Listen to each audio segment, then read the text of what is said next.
Buchayyapeta KV road మీదుగా తరలిస్తున్న గాంజాయిని స్థానిక పోలీసులు స్వాధీనం చేసుకున్నారు.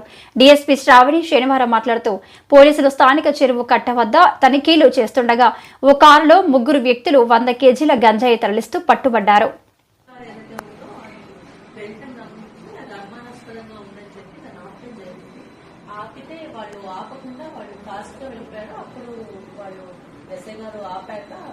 దాన్ని మనం చెక్ చేస్తే అందులో డ్రైవర్ అండ్ డ్రైవర్ పక్కన ఒక అతను అండ్ వెనక సీట్ లో ఒకటి టోటల్ 3 కూర్చుని ఉన్నారు. వాళ్ళు మనం అడిగి కార్ చెక్ చేస్తే అందులో మనకి 100 కేజీస్ ఆఫ్ గాంజా దొరికింది. సో వాళ్ళు రాజస్థాన్ కి చెందిన వాళ్ళు తెలుస్తుంది. ఇప్పుడు వాళ్ళు ఆ టోటల్ వర్త్ 1 lakh పెట్టి వాళ్ళు ఒరిస్సా చెందిన ఒక వ్యక్తి దగ్గర ఈ గంజా ప్రొక్యూర్ చేస్తారు. ఏం చేస్తారు అంటే వాళ్ళు రాజస్థాన్ వెళ్ళేసి అక్కడే చిన్న చిన్న ప్యాకెట్స్ కింద వాళ్ళు పర్సన్స్ కి అమ్మటం అండ్ వాళ్ళు సొంత ప్రొక్యూర్మెంట్ అని సొంత వాడకాన్ని ఉంచుకోవడం లాంటి పనులు చేస్తారని తెలిసింది. వీళ్ళని మేము కస్టడీలో తీసుకున్నాము. ఇప్పుడు రిమాండ్ 1 lakh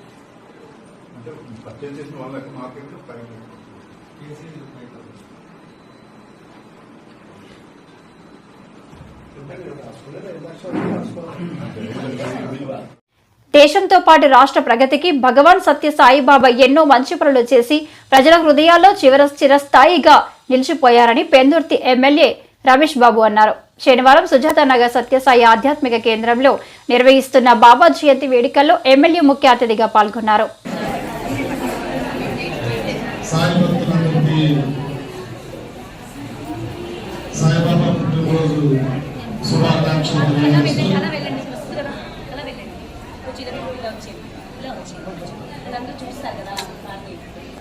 చాలా మంది ఈ రాష్ట్రంలో ఈ రాష్ట్ర ప్రగతి కోసం దేవుడు మనకు కనిపించడు, ఎన్నో మంచి పనులు చేస్తాడని నమ్మకంతో మనం పూజలు చేస్తాం. కనిపించే దేవుడు ఎవరంటే సత్య సాయిబాబా అని చెప్పి పరిపూర్ణంగా నమ్మి అలాగే కనిపించే దేవుడిలాగా ఎన్నో మంచి కార్యక్రమాలు వారి చేతుల మీదుగా జరిగింది. ఈ రాష్ట్ర దేశ ప్రగతి కోసం ఎన్నో మంచి కార్యక్రమాలు నిర్వర్తించిన స్వామివారు మరి వారి అడుగుజాడల్లో మీరందరూ కూడా నడుస్తూ ఎన్నో మంచి కార్యక్రమాలు చేపట్టి ప్రజల్లో పాపభీతిని తెచ్చి మంచి కార్యక్రమాలు చేయాలి, వారి అడుగుజాడల్లో నడవాలి అని చెప్పి వారిని స్ఫూర్తిగా తీసుకుని చేస్తున్న కార్యక్రమాలకు మనస్ఫూర్తిగా సాయి భక్తులందరినీ అభినందిస్తా ఉన్నాను. మరి ఈ 97వ వార్డులో ఈ ప్రాంతంలోనే చాలా గుడులు ఉన్నాయి. చాలా ఈ ప్రాంతంలోనే నేను కూడా ఈ ముందే ఇల్లు తీసుకుని ఉంటా ఉన్నాను. ఈ రోడ్ టచ్ చేయగానే ఒక పులకింద ఒక అనుభూతి వస్తూ ఉంది. తప్పకుండా మీతో కూడా నేను ఇంకా మాట్లాడాలి.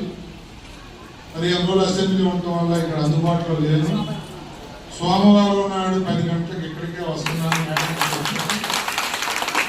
మీరు ఏ సమస్యలుగా ఈ ప్రాంతంలో మన డెవలప్మెంట్ కోసం మనం ఆల్రెడీ ఎమ్మెల్యే అయిన తర్వాత మా కార్పొరేటర్లు కానీ నేను కానీ ప్రమాదాన్ని మేము 35 కోట్లు ఫండ్ తెచ్చాం.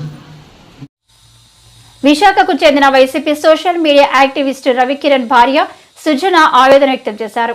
శుక్రవారం ఆమె మాట్లాడుతూ, నా భర్తను ఆగస్టు 31న అదుపులోకి తీసుకున్న పోలీసులు కేసులు బనాయిస్తూ రాష్ట్రమంతా తిప్పుతున్నారని ఆమె ఆవేదన వ్యక్తం చేశారు. మధ్యాహ్నం 12:30కి తీసుకెళ్లారండి. తీసుకెళ్లి నైట్ అంతా వైజాగ్లో తిప్పి సెప్టెంబర్ 1ని గుడివాడ పోలీసులకి పిఎస్కి తీసుకెళ్లారు. నెక్స్ట్ గుడివాడ పిఎస్లో 2 కేసులండి, అరండల్పేట, దువ్వాడ పోలీసులు ఇంటికి వచ్చి వాళ్ళు వెహికల్ ఏం తీసుకురాలేదు, మీ కారు లేదమ్మా అని అంటే సరే అని మేము వెహికల్లో వెళ్ళామండి. ఆ ఎస్ఐని కానిస్టేబుల్ని కూడా మా వెహికల్లోనే తీసుకుని వెళ్ళాము. అక్కడికి వెళ్ళిన తర్వాత మా కారులో గంజాయి పెట్టి మా కారుని సీజ్ చేద్దామని చూశారు. తర్వాత దువ్వాడ నుంచి మహారాణా పోలీస్ స్టేషన్కి పంపించారు. తర్వాత రాజమండ్రి ఆ రోజు నైట్ మహారాణిపేట స్టేషన్ నుంచి నైట్ రాజమండ్రి పంపించేశారు. రాజమండ్రి ఆ రోజు ఈవినింగ్ వరకు ఉంచి రిమాండ్ చేశారు రాజమండ్రి జైలుకి వెళ్ళి కలుద్దామని అంటే అక్కడ పీటీ వారెంట్ వేసి మాచర్లకి తీసుకెళ్లారు. మాచర్ల పిఎస్ తీసుకెళ్లారు. మళ్ళీ రాజమండ్రి తీసుకొచ్చారు. రాజమండ్రి జైలు నుంచి మళ్ళీ కలుద్దామని వెళ్తే నెక్స్ట్ డే కురుపంకి తీసుకెళ్ళిపోయారు. కురుపం తీసుకెళ్లారు. కురుపం నుంచి లేట్ నైట్ కురుపంలో రిమైండ్ చేసి లేట్ నైట్ వైజాగ్ సెంట్రల్ జైలుకి పంపించారండి. సెంట్రల్ జైలు నుంచి పోనీ అక్కడికన్నా వెళ్ళి కలుద్దామని అంటే అతన్ని అక్కడి నుంచి బాపట్ల ఇంకోళ్ళు తీసుకెళ్లారు. అక్కడి నుంచి మళ్ళీ వైజాగ్ తీసుకొచ్చారు. మళ్ళీ ఇట్లా పీటీ వారెంట్లు వేసి ఆయన్ని సబ్బవరము, లావూరు, వైజాగ్, మళ్ళా గాజువాక కోర్టు, మళ్ళీ ఈ మాచర్ల స్టేషన్ రిమాండ్ అని చెప్పి 2 days తీసుకెళ్లారు. ఇవన్నీ చేస్తున్నారు. మళ్ళీ ఇతను రిమాండ్లో ఉన్నాడని తెలుసు కూడా పులివెందుల నుంచి పిఎస్ నుంచి పోలీసులు 2 జీపుల్లో వచ్చి మా ఇంటికి వచ్చి ఇంటి దగ్గర కొంచెం హడావుడి చేసి ఇంటి దగ్గర నోటీసులు అంటించి వెళ్ళారండి. ఈయనకి మెడిసిన్ సరిగ్గా ఇస్తున్నారో లేదు తెలీదు. మళ్ళీ ఇతను కొంచెం హార్ట్ పేషెంట్ అండి. జైలు ఎంట్రీ కానీ మనం చేసుకుంటుంటే అక్కడ పీటీ వారెంట్లను పెట్టి అతను ఎక్కడుంటున్నాడో తెలియకుండా మాతో కలవనీయకుండా మాతో మాట్లాడనీయకుండా చేస్తున్నారండి.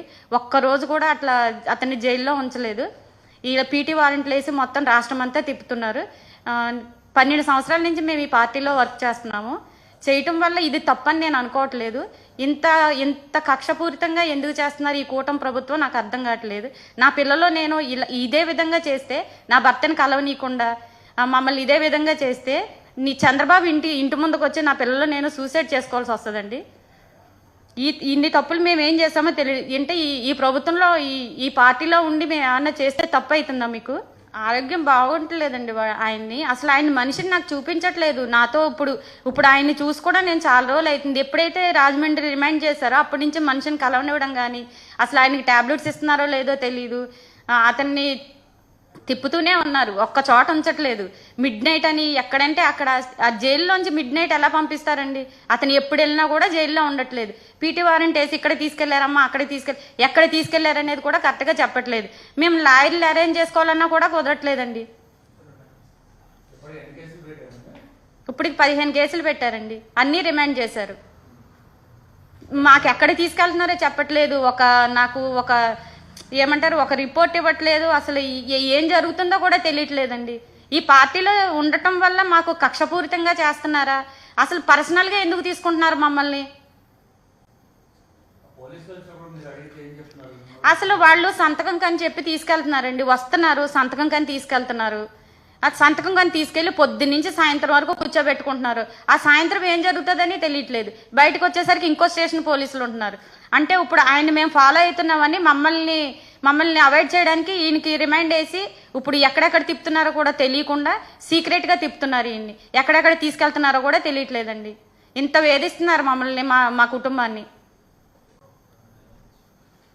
దగ్గర 2 నెలలు అయిందండి. ఆగస్ట్ 31 నుంచి ఇప్పుడు వరకు వేధిస్తూనే ఉన్నారు మమ్మల్ని. ఇంటికి వచ్చి అంతా గొడవ చేస్తున్నారు. పీటీ వారెంట్లు అంతా ఇంటి దగ్గర అంటించడము, పోలీసులు రావటం అంతా హడావుడా చేస్తున్నారు. చంద్రబాబు గారికి ఇప్పుడు మీరు ఇలాగే కక్ష సాధింపు కింద ఇట్లా ఇంటూరు రవికిరణ్ ఇలాగే వేధిస్తే నేను నా పిల్లలు వచ్చి మీ ఇంటి ముందు సూసైడ్ చేసుకోవాలనుకుంటున్నామండి. విశాఖ స్టీల్ ప్లాంట్ పరిరక్షణపై ప్రభుత్వం చొరవ చూపాలని సిపిఎం రాష్ట్ర కార్యదర్శి శ్రీనివాసరావు అన్నారు. సిఐటియు కార్యాలయంలో మీడియాతో మాట్లాడారు. స్టీల్ పరిరక్షణపై టీడీపీ చిత్తశుద్ధి నిరూపించుకోవాలని అన్నారు. విశాఖ స్టీల్ ప్లాంట్ ను కాపాడాల్సిన గురుతర బాధ్యత రాష్ట్ర ప్రభుత్వంపై కూడా ఉందని గుర్తు చేశారు. త్వరలో రాష్ట్రానికి రాబోతున్న ప్రధాని మోడీకి స్టీల్ ప్లాంట్ ప్రైవేటీకరణ విరమించుకోవాలని నచ్చచెప్పాలన్నారు. ప్రభుత్వ రంగ సమస్యల పట్ల మోడీ సర్కార్ అనుసరిస్తున్న విధానాలను శ్రీనివాసరావు తూర్పుపట్టారు.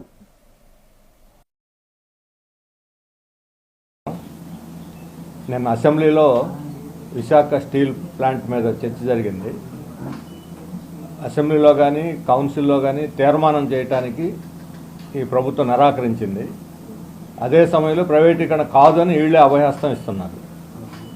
అంటే వీళ్ళ ఎవరికి చెప్పారు, ఎక్కడ తీర్మానం చేశారు? రాష్ట్ర ప్రభుత్వమే ప్రైవేటీకరణ కాకుండా నిలవరించే అధికారం ఉంటే సంతోషం. కానీ ఇది కేంద్ర ప్రభుత్వ సంస్థ, ఇది ప్రైవేటీకరణ జరగదు అని ప్రకటించాల్సింది కేంద్ర ప్రభుత్వం.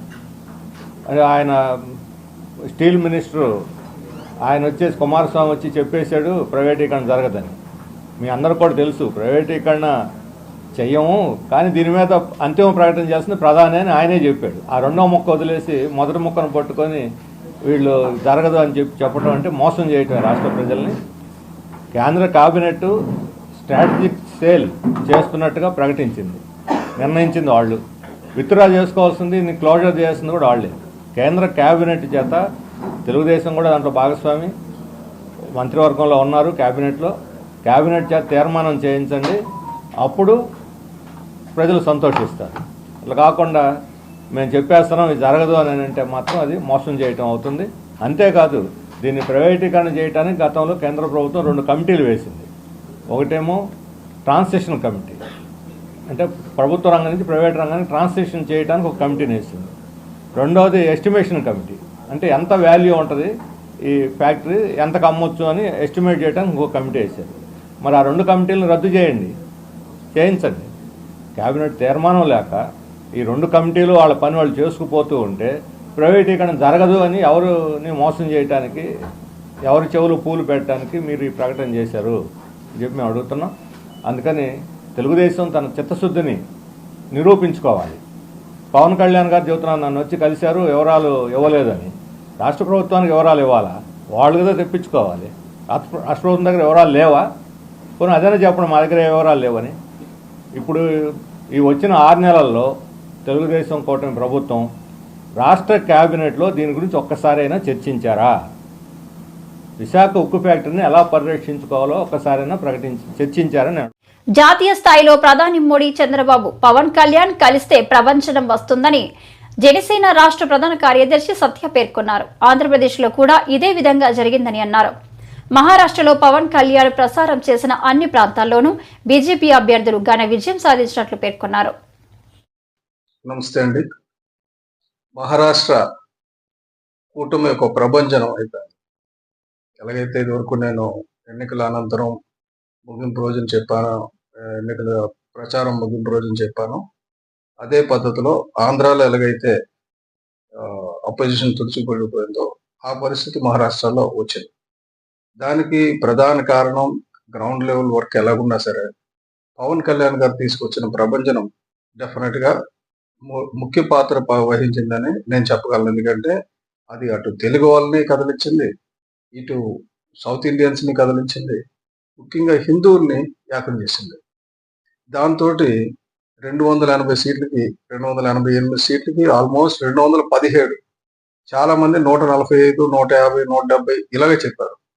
నేను ఆ రోజే చెప్పాను 200 పైన వస్తాయి, 200 వస్తాయని. ఎందుకంటే ఆ పరిస్థితి కనబడుతుంది, ఫీల్డ్లో ప్రజల్లో కనబడుతుంది.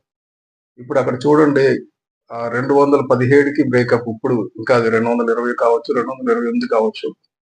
బీజేపీకి సొంతంగా 127 వస్తే, శివసేనకి 49, ఎన్సీపీకి 35. అదే కాంగ్రెస్ ఇండియా కూటమికి వస్తే టోటల్గా 62 వచ్చినాయి. 62లో కాంగ్రెస్ కేవలం 18. అంటే బీజేపీకి 127 వస్తే కాంగ్రెస్కి 18 వచ్చింది. నెక్కకి నాగలోకానికి అంటారు చూసారు, అలాగ ఉంటుంది పోలిక. మేము కొట్టేస్తాం అంటే మీరు ఏంటి అనేది కాదు, ప్రజలు ఏమనుకుంటున్నారు అనేది ఇంపార్టెంట్. ప్రజలు ఇప్పుడు డెఫినెట్గా మోడీ గారు తిరుగులేని నాయకుడు అని ప్రజలు నమ్ముతున్నారు, ప్రపంచం నమ్ముతుంది. అయితే జార్ఖండ్ విషయానికి వస్తే, జార్ఖండ్ అక్కడ ఇండియాకి 30 వస్తే 50 వస్తే ఎన్డీఏ కూటమికి 30 వచ్చాయి. కారణాలు విశ్లేషించుకోవాలి. ఇది ట్రైబల్ ఏరియా నెంబర్ 1, ఎక్కువ సౌత్ ఇండియన్స్ తెలుగువారు లేని ప్రాంతం. అక్కడ పవన్ కళ్యాణ్ గారి ప్రభంజనం కనబడలా. ఇక మీదట అసలు నేను చూసేది ఏంటంటే, జాతీయ స్థాయిలో మోడీ గారు అలాగే చంద్రబాబు నాయుడు గారు పవన్ కళ్యాణ్ గారు కలిస్తే ఒక ప్రభంజనం, ఒక సునామీ వస్తుంది అనేది అర్థమవుతుంది. అది ఆంధ్రప్రదేశ్లో రుజువైంది, ఇప్పుడు మహారాష్ట్రలో రుజువైంది. కాబట్టి నిజంగా పెద్ద సెలబ్రేషన్స్ అండి ఇది దేశానికి. అలాగే జార్ఖండ్లో కూడా అది కోలుకోలేనంత పెద్ద దెబ్బ ఏం కాదు. 30 సీట్స్, ఎన్డీఏకి 50 వస్తే మనకు 30 వచ్చాయంటే పర్వాలా. కాబట్టి ఇండియా అన్నది అక్కడ ఎన్నాళ్ళ నుంచో ఉన్నది. అక్కడ శిబు సోరెన్ గారు ఆ ట్రైబల్ ఏరియాలో ట్రైబల్ కల్చర్ ఉంటుంది. వాళ్ళకి ప్రపంచంతో సంబంధం ఉండదు, అభివృద్ధితో సంబంధం ఉండదు, వాళ్ళ ఇమోషన్స్ వేరేగా ఉంటాయి. అక్కడ కూడా త్వరలో కోలుకున్న విధంగా ప్రయత్నం చేయాలి. ఇప్పుడు ప్రస్తుతానికి దేశం అంతా కూడా ఈ ఎన్డీఏ కూటమి ప్రభంజనం ఉందనడంలో ఏమాత్రం అనుమానం లేదు. మహారాష్ట్ర, హర్యానా కంటే చాలా మంచి రిజల్ట్స్ వస్తాయని చెప్పాను. చాలా చాలా మంచి రిజల్ట్స్ వచ్చినాయి. కాబట్టి it's good time for NDA to celebrate అండి. ఎన్డీఏ కూటమి భాగస్వాములుగా మేము అందరం కూడా చాలా ఆనందంగా ఉన్నాం.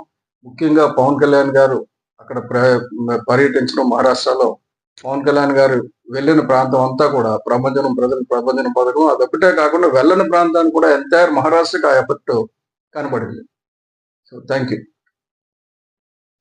అత్యాచార నిందితులను కఠినంగా శిక్షించాలని న్యాయవాదులు జిల్లా కోర్టు వద్ద నిరసన తెలియజేశారు. ఈ సందర్భంగా బార్ అసోసియేషన్ అధ్యక్షులు సత్యనారాయణ మాట్లాడుతూ న్యాయ విద్యార్థినిపై సామూహిక అత్యాచారం జరగడం దురదృష్టకరమని అన్నారు. నిందితులకు పోలీసులు కేసు నమోదు చేసిన సెక్షన్ల ప్రకారం న్యాయస్థానంలో కఠిన శిక్షలు పడతాయన్నారు. ఇలాంటి సంఘటనలకు పాల్పడుతున్న వారికి సత్వరమే శిక్షలు అమలు చేయాల్సిన అవసరం ఎంతైనా ఉందని అభిప్రాయపడ్డారు.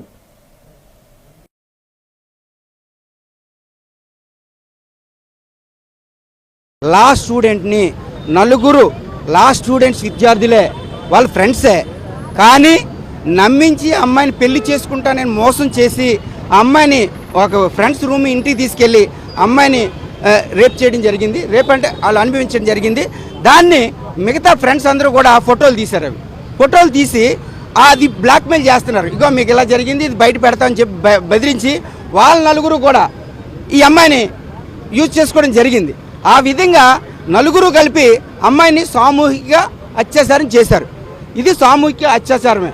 పోలీసు వారు అంటున్నారు కాదు కానీ వాళ్ళు ఎందుకంటే సెక్షన్ పెట్టారు సామూహిక అత్యాచారం అని. అందులోని కొత్త చట్టాల ప్రకారంగా బిఎన్ఎస్ ప్రకారంగా వాళ్ళు పెట్టిన సెక్షన్లు ఏంటంటే section 69, section 72, section 70, section 75, section 77, 5 సెక్షన్లు పెట్టారు. దాంతో పాటుగా ఇన్ఫర్మేషన్ టెక్నాలజీ 2000లో ప్రభుత్వం పెట్టింది ఏదైతే ఉందో దాంట్లో సెక్షన్ 67A ఈ 5 సెక్షన్లు కూడా పెట్టి కఠినమైన సెక్షన్సే వేశారు. దీని నుంచి తప్పించుకోవడం అంత ఈజీ కాదు. మినిమం 20 years మాత్రం పడుతుంది. ఆ విధంగా పోలీసు వారు అయితే కరెక్ట్గానే చేశారు. మీ న్యాయవాదులే మేమేమనుకుంటున్నామంటే పోలీసు వారు సెక్షన్ పెట్టినా మేమే బెయిల్ పెడతాం. కాబట్టి మా అసోసియేషన్ తీసుకున్న నిర్ణయం ఏంటంటే ఎవరు కూడా ఆ నిందితులకి బెయిల్ పెట్టకూడదు అని చెప్పేసి మేము నిర్ణయం తీసుకున్నాం. ఆ విధంగా మేము ముందుకెళ్ళి ఆ అమ్మాయికి న్యాయం చేయడానికి మేము సిద్ధంగా ఉన్నాం. అలాగే ప్రభుత్వం కూడా దీనిపైన దృష్టి పెట్టి హోమ్ మినిస్టర్ గారు, సీఎం కానీ, డిప్యూటీ సీఎం కానీ వీళ్ళందరూ కూడా దృష్టి పెట్టి ఇటువంటి సంఘటనలు జరగకుండా ఉండడానికి మీరు ప్రసార మాధ్యమాల ద్వారా వైడ్ పబ్లిసిటీ చేయాలని చెప్పేసి ప్రభుత్వాన్ని